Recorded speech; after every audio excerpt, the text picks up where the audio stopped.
우리나라의 기초연금은 만 65세 이상 전체 노인 중 가구의 소득 인정액이 소득 하위 70%인 어르신들께 지급하고 있는 사회보장제도입니다. 다시 말해 기초연금은 평생 국가의 발전과 자녀들 양육에 헌신하느라 자신의 노후를 대비할 겨를이 없었던 노인들의 생활 안정에 도움을 드리고자 마련된 제도라고 볼 수 있습니다. 그러나 그 안을 면밀히 살펴보면 많은 모순들이 숨겨져 있습니다. 먼저 2024년 새롭게 변경된 기초연금 선정 기준에 대해서 말씀드리겠습니다.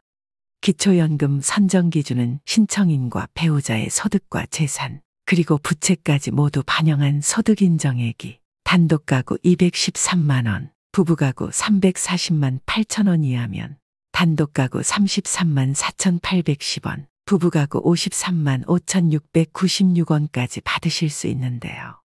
이는 2023년 대비 5.4% 인상된 금액이지만 수급 대상은 보편적 복지 기준인 100%가 아닌 소득 하위 70%로 작년과 같은 수준으로 유지되었습니다.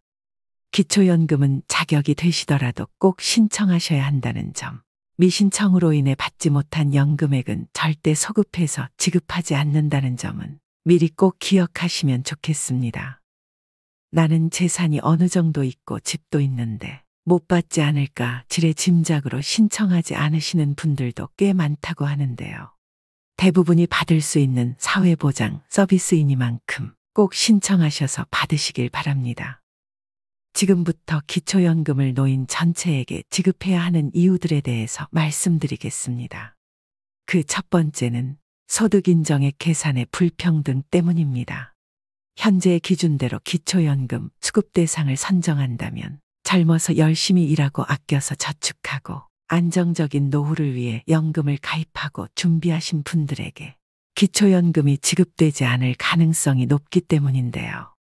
그 이유가 기초연금을 수급하는 소득인정액 계산 시 부동산을 소유한 사람은 시가 기준이 아닌 시가표준액, 즉 공시가를 기준으로 반영되며 심지어는 전년도 기준으로 실제 50% 정도의 기본공제 효과가 있다는 것입니다.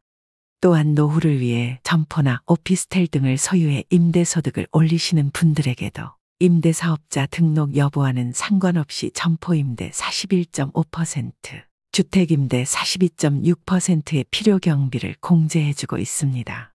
여기에 더해 현재 일을 하고 계신 분들의 근로소득에는 기본공제 110만 원에 추가공제 30%까지 부부 각각 공제받을 수 있습니다.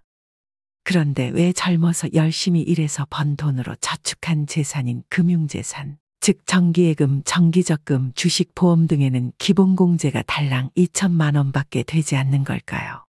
앞서 말씀드린 바와 같이 부동산을 소유하신 분들께는 공시가 적용으로 약 50% 정도의 공제 효과가 있으며 지역 특례로 인해 대도시 1억 3,500만 원, 중소도시 8,500만 원 등 추가 공제를 해주고 있는 것에 반해 왜 금융재산에만 기본공제를 적게 해주고 유독 부동산에만 많은 공제 혜택을 주는 것인지 전혀 납득이 가지 않는다고 말씀하시는 분들이 참 많습니다. 그런데 이것보다 더 어이가 없는 게 또 있습니다. 그것은 바로 연금소득입니다. 정부가 앞장서서 퇴직연금과 더불어 국민연금과 개인연금까지 3층 연금을 개인이 알아서 준비하라고 대대적으로 홍보하면서도 열심히 저축한 국민연금과 개인연금 등 모든 연금소득에는 기본공제가 전혀 없다는 사실인데요. 거기에다 국민연금을 50만 2,200원 이상 받게 되면 기초연금의 50%까지 감액되니 너무 불공평한 것 아니냐는 불만의 목소리가 커지고 있습니다. 노후에 같은 금액의 재산을 보유했더라도 일반 재산, 금융재산, 연금소득 등 재산의 종류에 따라 기초연금 수급 여부가 결정된다는 사실 자체가 큰 문제라고 보여집니다. 기초연금을 노인 전체에게 지급해야 하는 이유 두 번째는 수급자 선정을 위해 투입되는 과다한 행정비용 때문입니다. 기초연금을 받게 되는 수급자 70%와 기초연금을 받지 못하는 30%를 가려내기 위해서는 신청인의 소득과 재산, 그리고 부채까지 조사해 소득인정액에 반영해야 하는데요. 따라서 각 시군 구의 행정복지센터, 국세청, 법원, 국민연금공단 등 수많은 인력과 예산이 소요될 수밖에 없고 기초연금 신청 업무도 굉장히 복잡합니다. 설명드렸듯이 만 65세 이상 어르신들을 대상으로 소득 인정액을 기준으로 70%를 가려낸다는 것 자체에 무리가 따를 수밖에 없는 정책이라는 것입니다. 따라서 만 65세 이상 모든 어르신들께 기초연금을 지급하는 것이 지금 당장은 예산을 책정하는 것이 힘들다면 시간차를 두고서라도 단계별로 시도하는 지혜가 필요하다는 개인적인 생각입니다.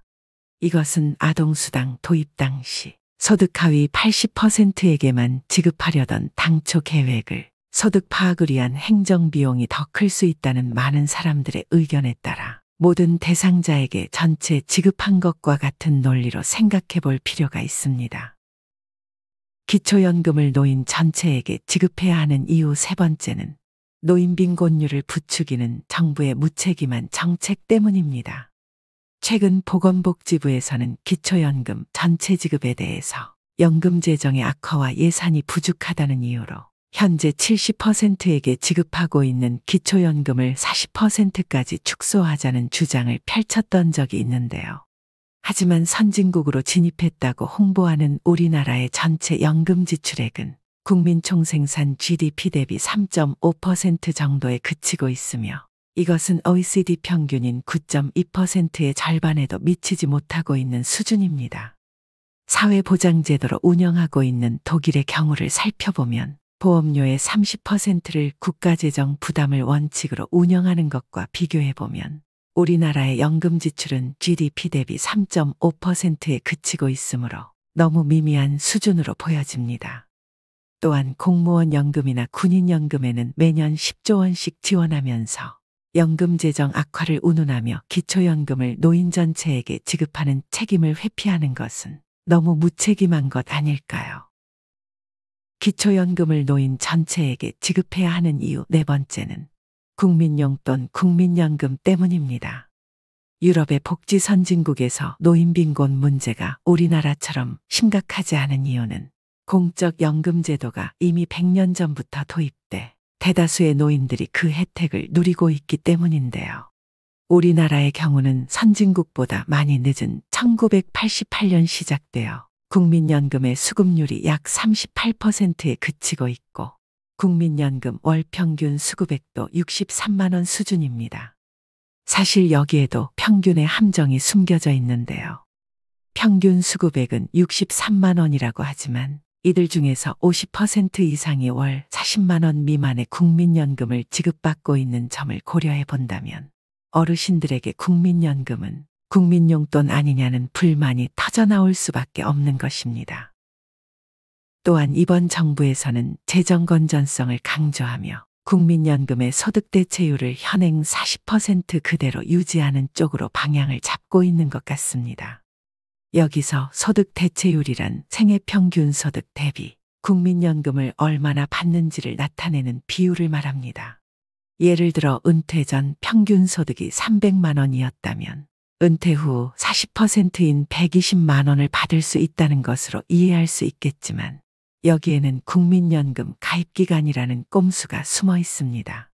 소득 대체율은 20세에 국민연금을 가입하고 60세까지 총 40년을 납부했을 때의 비율을 말하는 것이므로 현재 우리나라의 국민연금 평균 가입기간이 20년이 조금 넘는 것을 감안하면 실제 소득 대체율 또한 20% 수준에 그칠 수밖에 없기 때문에 국민연금 제도가 시행된 지 아직 40년이 안 된 우리나라에서 소득 대체율 40%를 운운하며 어르신들을 기망하는 국민연금 제도 또한 시정되어야 할 것으로 보여집니다. 그런데 문제는 여기서 그치지 않습니다. 이렇게 그마저도 적은 국민연금을 받게 되면 건강보험 피부양자 자격 산정 시 100% 소득에 반영하고 있고 건강보험료 산정 시에도 국민연금액 50%의 건강보험료를 부과하고 있으니 어르신들이 실제로 체감하는 국민연금의 실질 대체율은 더욱 떨어질 수밖에 없는 것입니다.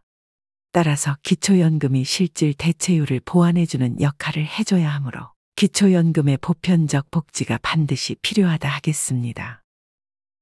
현재 시행하고 있는 선택적 복지가 아닌 보편적 복지를 우리나라 노인분들 모두가 누릴 수 있기를 기대해 보겠습니다. 노인이 행복한 나라가 되는 그날까지 시니어 톡톡이 함께하겠습니다. 오늘도 시니어 톡톡과 함께 해주셔서 무한한 감사를 드립니다. 여러분의 행복한 인생 2막을 언제나 응원하겠습니다. 오늘 내용이 도움이 되셨다면 주위 분들께도 공유 부탁드립니다. 다음 시간에 더 유익한 내용으로 찾아오겠습니다. 구독과 좋아요, 알림 설정은 제작에 큰 힘이 됩니다. 오늘도 행복한 하루 보내세요. 감사합니다.